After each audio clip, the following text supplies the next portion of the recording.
I am Ira F. Rivera from CRIM 2 South 1. I'm here to refer the Module 1 with the lesson titled Introduction to Criminal Law.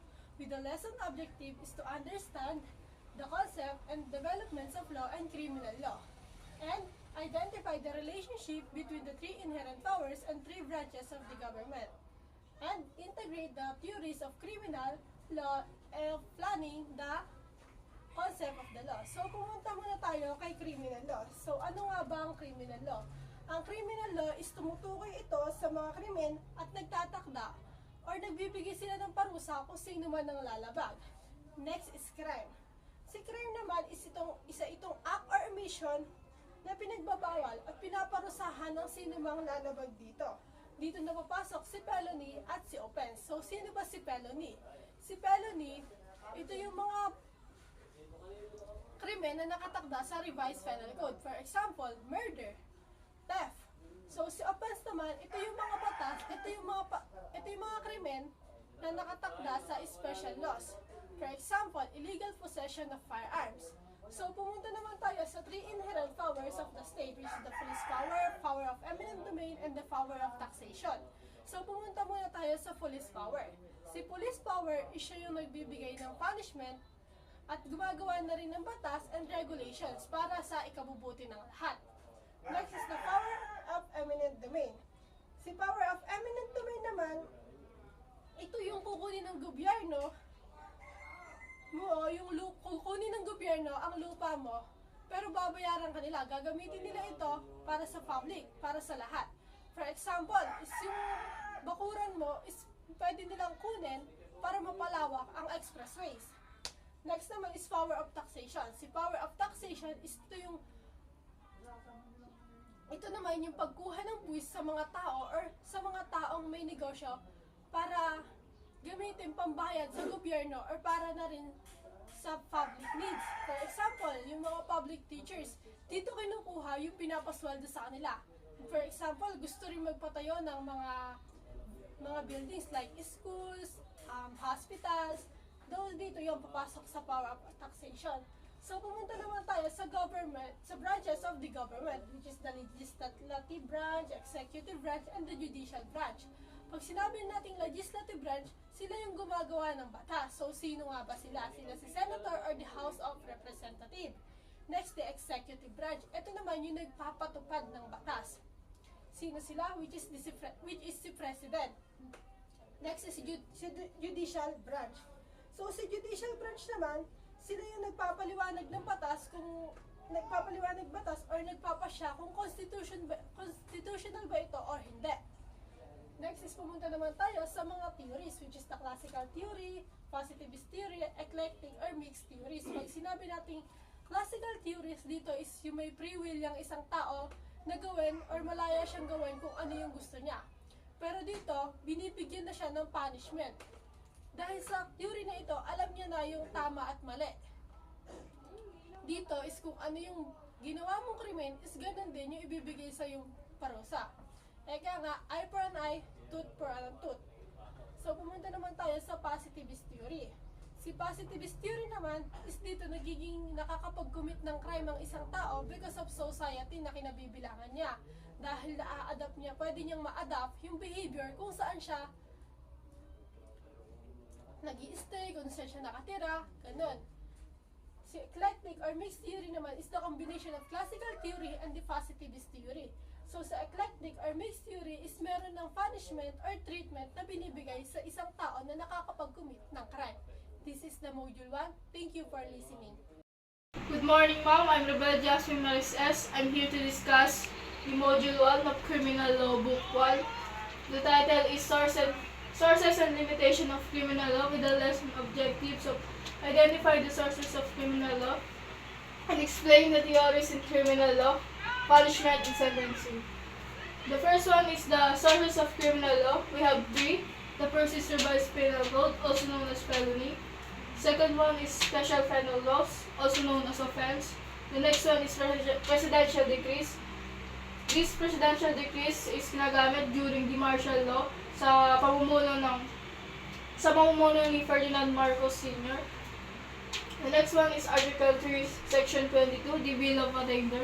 The will of the detainer is ang pagpataw ng parusa na hindi dumaan sa due process. The next one is constitutional rights of the accused. The first one is Section 16. Ang sinasabi sa Section 16 ay lahat ng tao ay may karapatan na hindi patagalin ang kanilang kaso sa korte. Next is Section 14, Paragraph 1. Dito naman yung sinasabi is walang taong pwedeng parusahan na hindi dumadaan sa tamang proseso. The third one is Section 13 of Article 3, Section 22. Dito is bago matulan ang akusado ay may karapatan siyang makalaya gamit ang bail. And the next one is Section 14, Paragraph 2. Dito is sinasabi na si accused ay mamalaging guilty hanggat hindi pa siya mamalaging innocent hanggat hindi pa siya napapataw ng guilty. The next one is Section 17. Dito is sinasabi na walang taong pwedeng pilitin na magsalita laban sa kanya at laban sa kanyang sarili. The next one is Section 19, Paragraph 1. Dito is sinasabi na hindi ka pwedeng hatulan o parusahan na malupit or nakakaya laban sa tao. The next one is Section 21. Dito ay sinasabi na ang double jeopardy. Hindi pwedeng kasuhan or patawan ng parusang isang tao na 2 beses ang nagkasala sa isang krimen. The next one is Section 11 or pre-access to court. Dito is pwede itong magamit ng tao na walang kakayahan makakuha ng abogado na gagamitin sa korte. Kaya pwede siyang lumapit sa PAW. And dito naman tayo sa characteristic of criminal law. The first one is the general.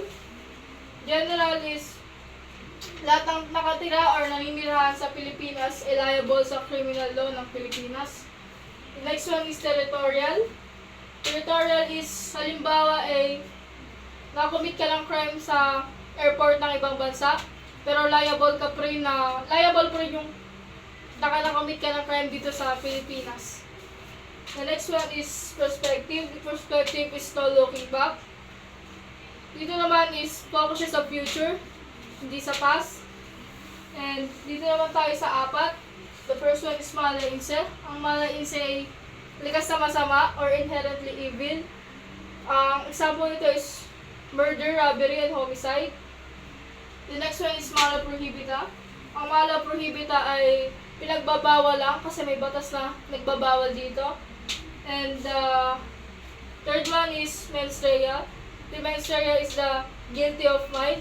Dito is nasa isip mo pa lang or pinagpaplanuhan mo pa lang na gawin ng isang krimen. And the next one is actus reus. Kung ang mens rea ay nasa isip mo pa lang bago mo gawin ng isang krimen, dito is gagawin mo na or execute mo na yung kung ano yung nasa isip mo or kung ano yung pinagplanuhan mo. That's all. Good morning, Mom. I'm Rebel Justin Marises, PS Cream 2, South 1. We're going to discuss elements and pace of felony. There are 2 objectives that we are going to discuss. First is explain the elements of felony. Second is classify the 2 different phases of felony. First, an act. An act is a voluntary action. That's something people does. And next is omission. Dito sa omission is may abilidad or may kakayahan kang gawin or tumulong sa ibang tao pero hindi mo pa rin siya ginawa. Next is, after ng omission, is the dolo. Dolo is kapag sinadya mong gumawa ng krimen at mayroon kang masamang intensyon na gawin yon, dun papasok si dolo. Halimbawa nito is si Juan. Si Juan ay may kapitbahay. Sa sobrang inis ni Juan sa kanyang kapitbahay, hindi siya nagdalawang isip na pagsaksakin yon. Doon pa lang sa hindi siya nagdalawang isip, doon na papasok si dolo is, dito sa dolo kasi is may intention and sinadya talaga niya na gawin yon. Alam mo siya, o kaya alam niya na kung ano yung magiging resulta ng action na ginawa niya. Sa dolo is yung requisite niya is hindi ka dapat pinilit, hindi ka dapat pinagbandaan, or walang dahas na ginawa laban sa'yo para masabi siyang dolo. Doon naman tayo sa requisite ng dolo. Dito sa unang requisite is freedom. From the word freedom is, dito is malaya ang tao gumawa ng krimen. Walang pumilit, kagaya ng sinabi ko kanina, walang nagbanta, at hindi siya ginamitan ng dahas laban sa kanya. Kapag pinilit ka ng isang tao na gawin ang bagay na yon, hindi siya masasabing dolo. Kasi unang-una, ang dolo is dapat hindi ka pinilit. And dapat, ikaw mismo ang nag-decision para gawin yon. Next is intelligence or kaalaman. Dito naman is alam niya yung ginagawa niya and aware siya sa magiging epekto or magiging resulta ng consequence ng action niya or ng ginawa niya. Ikalawang intelligence ay requirements ng intelligence. Dapat ang gumawa ng krimen ay may sapat na pag-iisip at alam niya ang kanyang ginawa at ang magiging epekto nito. Next is intent or intention. Under pa rin po siya ng dolo, requisite. Dito is may tahasang layunin siyang gawin ng isang krimen or gusto talaga niyang gawin yung isang krimen. Sinadya niya and ginusto ang resulta or alam niya na ganun yung mangyayari ng action niya. Next is culpa. Culpa is kapag ang krimen ay hindi sinasadya pero dahil sa kapabayaan o kakulungan sa pag-iisip is nakakagawa ka ng krimen. Kahit hindi mo intention na gumawa ng krimen, kailangan mo pa rin malagot sa batas at may pananagutan ka dahil sa kapabayaan mo. Number 1 is, sa culpa is, malinaw po na walang intent ang gumawa ng krimen at hindi niya ginustong makasakit or makagawa ng masama. Pero dahil once na nakapag-commit ka ng crime, tapos kahit hindi mo sinasadya, pero dahil sa kapabayaan mo at kawalan ng kakulangan sa pag-iisip is papasok siya under the culpa. Dito dahil sa culpa is hindi naging maingat ang tao kahit may tungkulin siyang mag-ingat. Dito papasok is yung mga nakuha ko sa ibang YouTube videos is ang maaring reckless imprudence, negligence o kakulangan sa foresight. May halimbawa po ako dito na si Ana is nag-cellphone siya habang nagda-drive. Then, hindi niya napansin na may batang tumatawid sa pedestrian lane. Dahil yung attention niya is nakafocus sa cellphone habang nagda-drive siya is bigla niyang sagasaan yung bata. Dun pa lang sa situation na nag-cellphone siya tapos hindi niya alam na kung hindi siya nakatingin sa dinadaanan niya is hindi niya talaga intention na makagawa ng krimen or makagawa ng masama sa sa bata. Pero dahil sa kapabayaan niya at pagiging irresponsible niya, nakakommit siya ng crime. So, dun po papasok si culpa. And next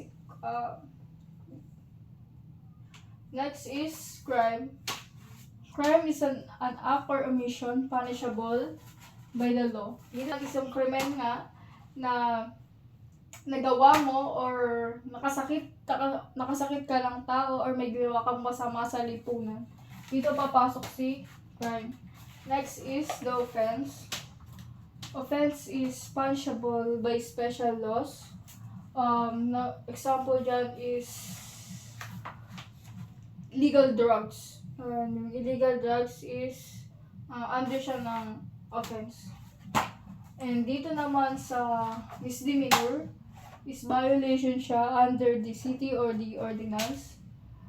Ang papasok po dito is jaywalking and curfew po. Basta under po ng city ordinance. Next naman is yun tayo sa pangalawang objectives. Classify the two different phases of felony. First, ano nga ba ang felony? Felony is an act or omission punishable by revised penal code. Ano pa ba ang felony? Felony is libro ng batas. Sinabi na binanggit sa ibang subject is naalala ko, is libro ng batas. And dito sa felony is masasama or likas na masama ang nakamit mo na crime. And dito rin papasok sa felony is si mala inse or si errantly evil nga and si mala prohibita. Kaya naging mala prohibita kasi nagiging bawal lang siya kasi may batas na pinagbabawal. And dito naman tayo sa subjective phases. Subjective phases, isang ay bahagi ng krimen na nasa control pa ng gumawa. Dito naman is nakakapag-isip pa siya ng tama and then nasa isip pa lang niya yung plano. Kumbaga nagpaplano pa lang siya, hindi pa siya nag-execute. Dito si subjective. Kumbaga pinagpaplanuhan pa lang niya sa isip niya and then wala pa siyang action na ginagawa. And dito naman sa subjective is nasa isip nga niya na yung nasa isip pa lang niya, then pwede pa siyang tumigil or nag-iisipan pa lang niya kung gagawin ko ba to, tutuloy ko ba to, ganito, ganyan. And sabi dito is hindi pa niya nagagawa ang lahat ng acts para matapos ang krimen. And then sa phase na ito is hindi pa tapos ang krimen, subjective, hindi pa raw tapos ang krimen. Then balik tayo kay Juan kanina is gawin ulit natin siya example. Si Juan ay galit kay Pedro. Then kumuha siya ng kutsilyo at tinangka niyang saksakin si Pedro. Pero nadulas bigla si Juan at napatigil siya ng ibang tao or halimbawa is yung mga iba ng kapitbahay. Dun pa lang is si Juan is hindi pa niya nagawa ang lahat ng acts para matapos ang krimen. As a subjective phase pa lamang siya, kundi hindi pa niya na-execute or hindi pa niya na-execute yung dapat na ay gagawin niya. Then ang subject phase ay yung yugto kung saan hindi pa nagagawa ng offender ang lahat ng acts para matapos ang krimen at may pagkakataon or may chance pa siyang tumigil. And dito naman sa objective, kung subjective ay hindi pa niya nagagawa ang krimen, dito naman sa objective ay nagawa na ng offender ang lahat ng acts, then nawala siyang control sa pangyayari or after niya gawin yon is hindi niya na alam kung ano ang susunod na mangyayari. Kumbaga wala na siyang pakialam basta magawa niya yung krimen na yun. Next is and add ko lang is ang resulta is nakadepende na sa ibang dahilan dito sa objective. And balik tayo kay Juan. Si Juan ay sinaksak si Pedro sa dibdib at sa vital organ. Lahat ng acts para patayin si Pedro ay ginawa na ni Juan. Then, pero sa ano ba to? Naligtas pa rin sinugod si Pedro sa ospital at naligtas ng doktor si Pedro. Doon pa lang is nagawa na ni Juan ang lahat ng acts para mapatay si Pedro, ngunit hindi niya nagawa dahil hindi na siya ang nasa iba na nakadepende ang resulta. Kumbaga, tapos na niya nagawin yung sa side niya, then, bahala na sa kung ano pa yung ibang mangyayari. Hindi na tuloy ang kamatayan, or hindi namatay si Pedro kasi nga naligtas siya ng doktor.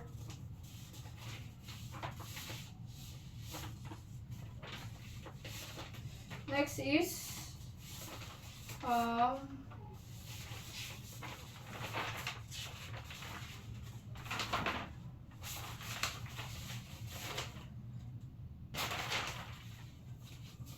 dito ang subjective phase ay ito kung saan hindi pa nagawa ang lahat ng acts para matapos ang krimen.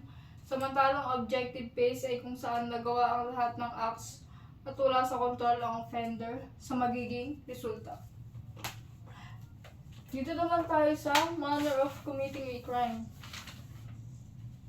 First is formal crimes.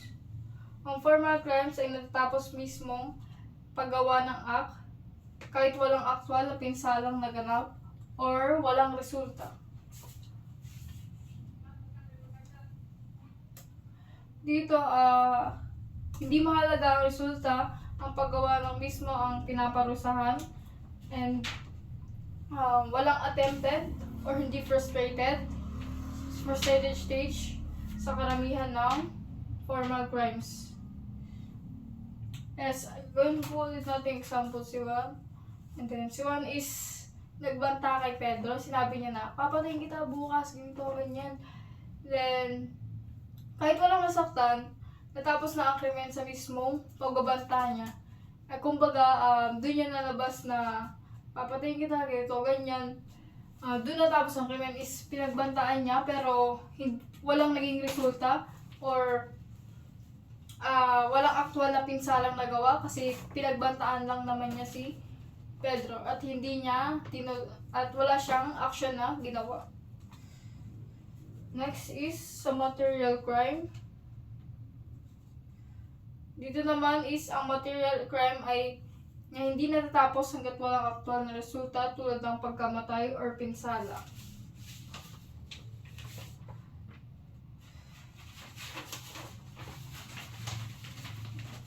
Sa material crime naman is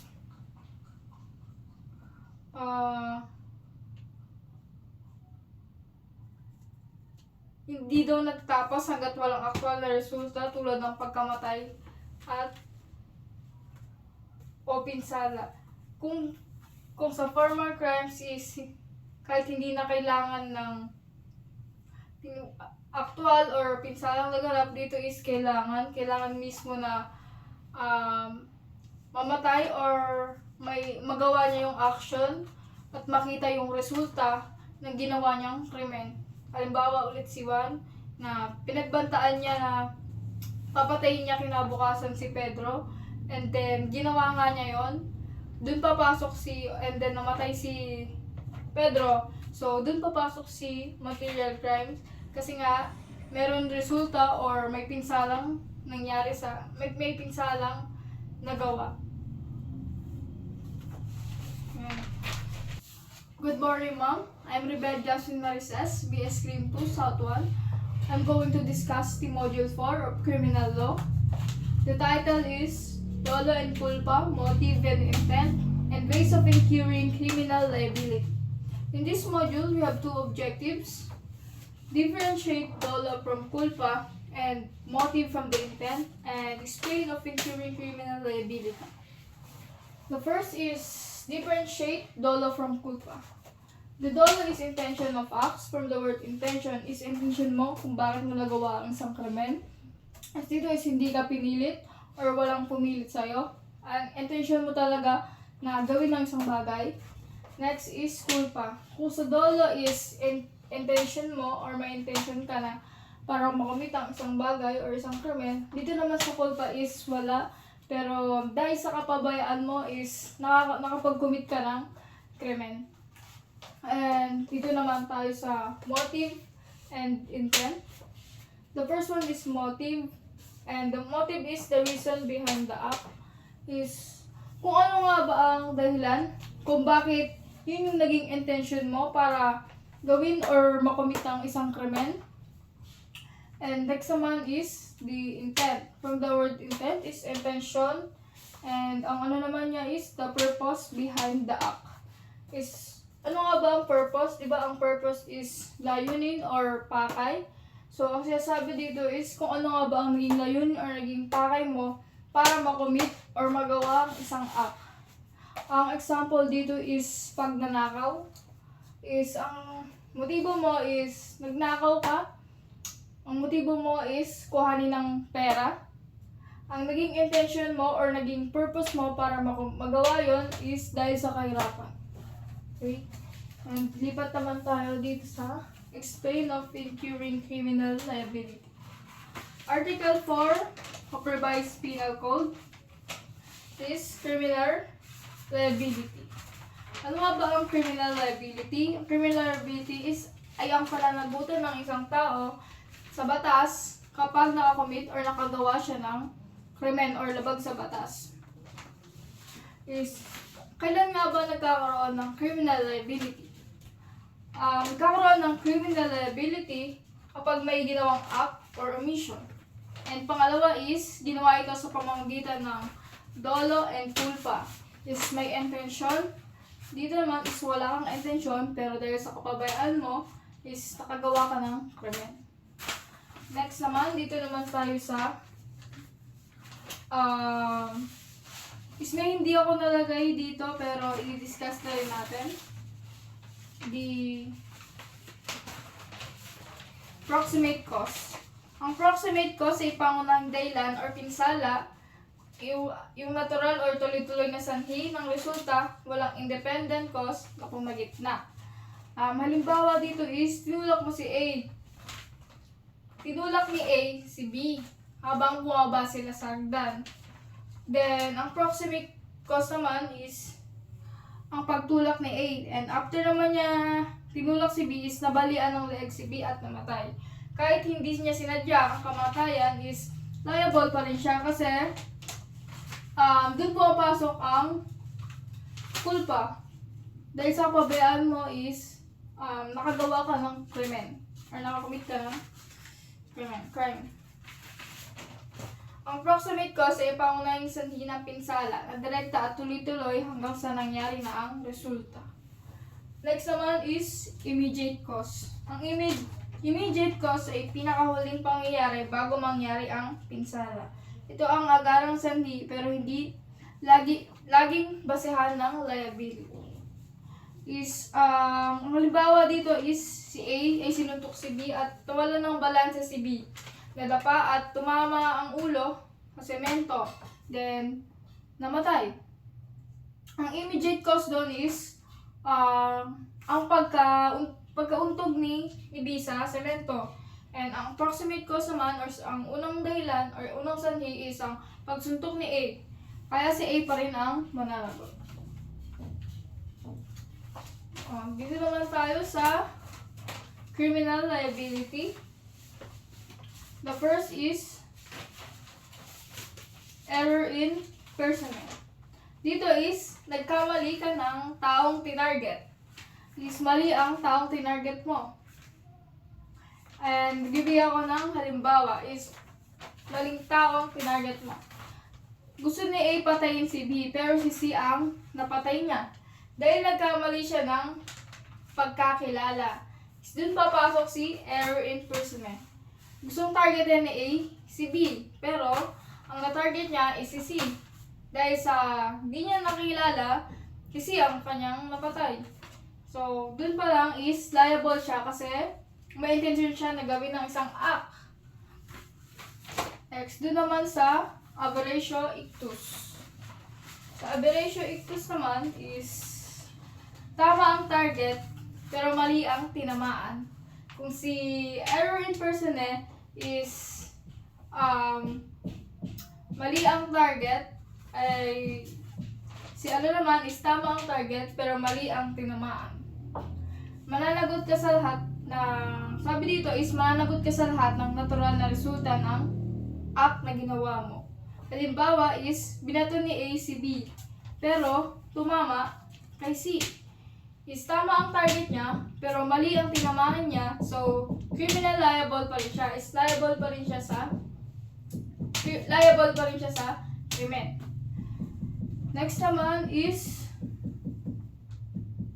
dito pala is add ko lang is ab initio ictus is kahit hindi sadya ang naging resulta is may criminal liability pa rin ang isang tao kung ang kanyang ginawa ay proximate cause ng pinsala. Next naman is praeter intentionem. Dito naman sa praeter intentionem is mas mabigat or mas malala ang naging resulta kaysa sa intention ng gumawa. Ibig sabihin is may criminal intent pero hindi niya sinadya ang grabeng resulta. Gayunman is malalagot pa rin siya sa batas. Again, is mas malala at hindi aware sa magiging resulta. Hindi ba? Tama.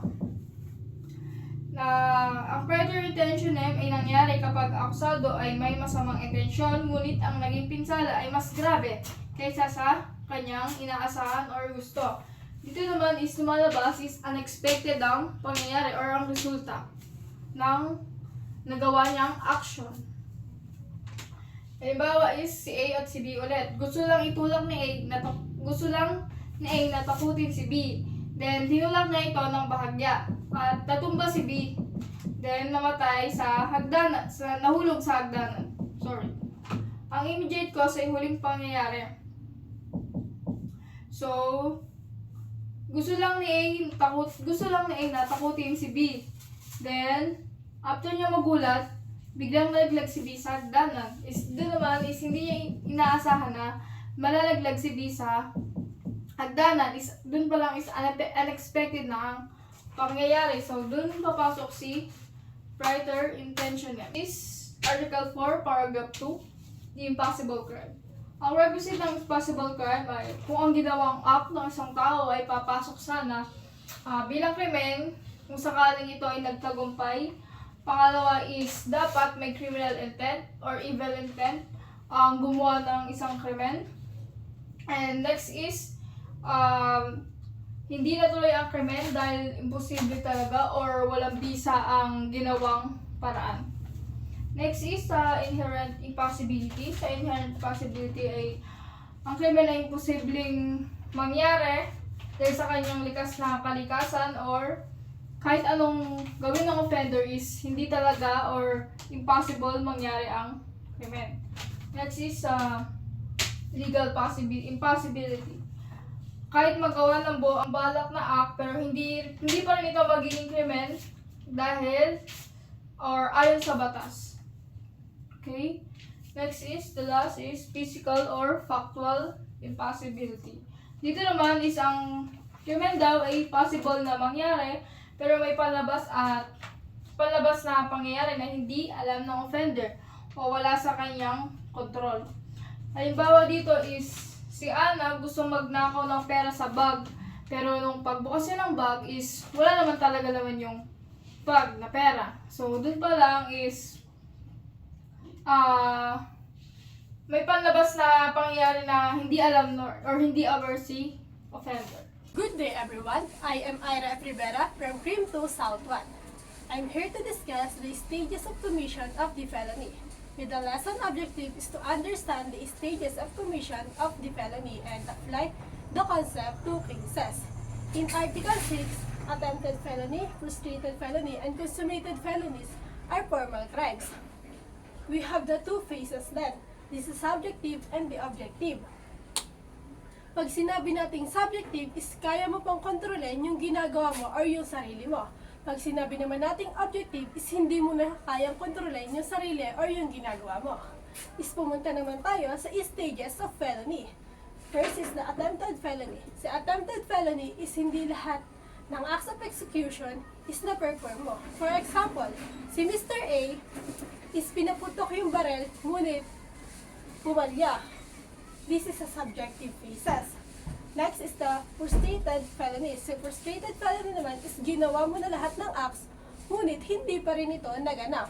For example, si Mr. A is binarel si Mr. B. By a miracle, si Mr. B ay nabuhay. This is a subjective phases pa din. Next is consummated felony. Si consummated felony naman is lahat ng acts ay nagawa mo. This is objective felony. For example, ng consummated felony is si Mr. C is binarel si Mr. D kaya namatay. This is Module 5. Thank you for listening. Good day everyone. This is Module 6 with the lesson titled Light Felony and Conspiracy and Proposal to Commit a Felony. With the lesson objectives to identify the light felonies and apply the concept of conspiracy and proposal to commit a felony. So, pumunta po muna tayo sa light felonies. Ang light felonies po, ito po yung magaang krimen or yung may mababang parusa na tinatawag nilang arresto menor, na ang multa ay hindi aabot o hihigit, ay hindi hihigit sa 200 pesos. Take note lang po, pag consummated na po ang ginawa nila, is pwede po silang parusahan. For example po, ng light felonies is theft. Nagnakaw, si A ay nagnakaw ng maliit na halaga sa tindahan ni Mrs. B. Is matatawag po siyang light felonies. Sa exception naman po ng light felonies, kahit na po frustrated or attempted po yung ginawa natin, basta laban siya sa tao o ari-arian, ay pwede siyang parusahan. So, pumunta na tayo kay conspiracy and proposal. Si conspiracy is yung dalawang tao o higit pa ay merong agreement or nagkita sila upang magplano or pagplanuhan ang paggawa ng felony. Si proposal naman po, ang isang tao ay nagpasya na gumawa ng felony. Sinabi or iminumungkahi niya ang pagsasagawa sa ibang tao. Pero take note po kay proposal, hindi po kailangan pumayag na pinagsabihan niya para masabing proposal yon. In general rule naman po ng conspiracy and proposal is not punishable by law. Is not punishable. Dahil si conspiracy and proposal is pinagplanuhan or paghahanda lamang. Sa exception naman po is pinaparusahan lamang sila kung may malinaw na probisyon ang batas gaya ng treason, rebellion, insurrection, coup d'etat, sedition, and monopolies. So, meron pong two types ang conspiracy. Is conspiracy as felony and conspiring as a manner of incurring criminal liability. Si conspiracy as felony po is hindi na kailangan actual na gawin ng mga nagsasabwatan ng rebellion, insurrection. Sapat na po yung nagkasundo or sumang-ayon sila para gawin yun. Si conspiracy as a manner of incurring criminal liability naman po is na-conspire nga niya bago niya pa makomit yung crime na yun as a manner of incurring criminal liability is separate offense na po siya. Good morning everyone. So this started ang Module 7, Multiple Offenders and the Classification of the Gravity of the Felony. So ang lesson objectives natin ay the types of multiple offenders, classification of the gravity of the felony. So dito muna tayo sa types of multiple offenders. Meron tayo dito ang recidivism or reincidentia. The offender has been previously convicted by final judgment and the previous and the new crime are under the same title of the Revised Penal Code. Meaning, kailangan yung previous at yung bago mong kaso ay embraced in the same title. Ang halimbawa natin dyan ay murder at homicide. So, yun. Under siya ng same title. So, dito naman tayo sa habituality or reiteration or repetition.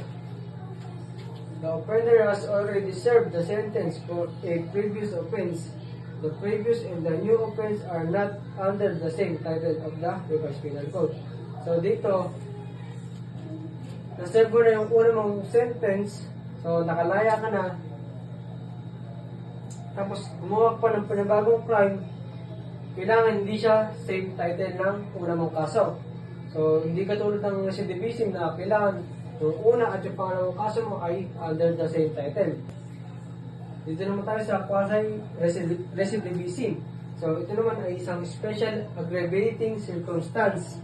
So, nagiging quasi-recidivist ang sa tao kapag habang nasa kulungan siya at sinaserve ang kanyang sentence, siya ay nakagawa ng another felony.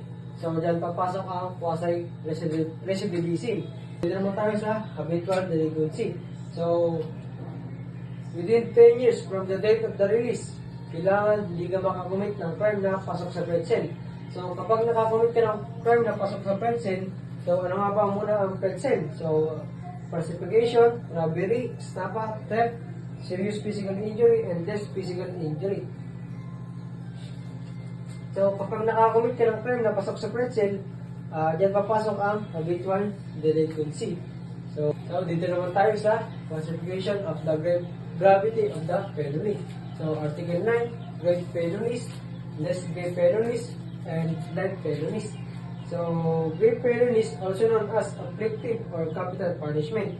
Ito yung malalang nagagawa ng tao na pwedeng murder, parricide, na punishable by life imprisonment or death penalty.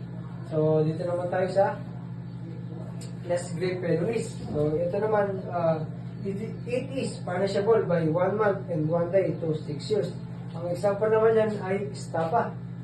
So, dito naman tayo sa light felonies. So, punishable by 1 day to 30 days or fine not exceeding 200 pesos.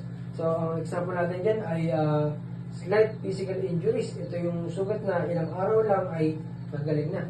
So, yan po. Summary of Module 7. Hello everyone. So, didiscuss natin ang Module 8, the plurality of crime. So, meron tayo tatlo. Complex crime, special complex or composite crime, continue and continuing crimes or delito continuado.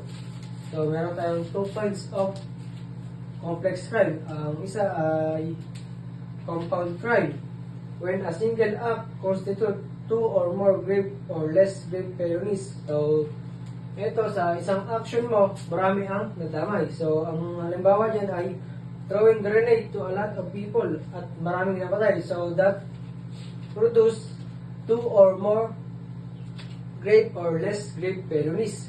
So, ang isang halimbawa pa dyan ay kapag nagpapatok ka ng baril at dalawa ang namatay, so that is also 2 or more less grave felonies. So, sa complex crime proper or delito kompleho, when an offense is a necessary means for committing the other. So, dito naman, kapag may pumasok sa bahay nyo at nagnakaw, hindi nyo siya kailangan ng kasuhan ng trespassing. So, kasi it is necessary means to commit a crime. So, special complex composite crime naman is made up 2 or more crimes which are considered only as components of a single indivisible act, wherein meron pong dalawang crimes pero in the eyes of the law is a single indivisible offense. Ito yung mga kaso na meron dugtong na wig sa gitna na kunwari ikaw ay nang rape, so sa pang-rape mo napatay mo siya, nakagawa ka ng homicide. So, that is called rape with homicide.